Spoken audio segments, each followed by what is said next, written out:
ఎవరు రావాలి మనతో? మనతో దేవుడు రావాలి. చెప్పండి, మనతో ఎవరు చెప్పండి? అక్కడ ఎలీషే. ఎలీషా ఎవరు సాదృశ్యము? దేవునికి సాదృశ్యం. కాబట్టి మనము చేసేటువంటి ప్రయాణాల్లో ఎవరు రావాలి? దేవుడు రావాలి.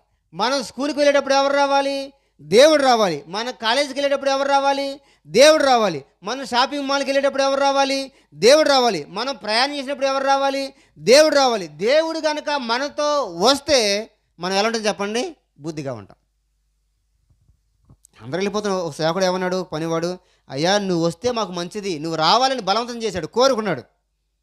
దేవుడు మనతో వస్తే అప్పుడేమవుద్దంటే మన క్రియలు దేవునితో అంటి పెట్టుకుంటాం. ఒకవేళ దేవుడు లేకుండా వదిలిస్తే ఏమవుద్ది?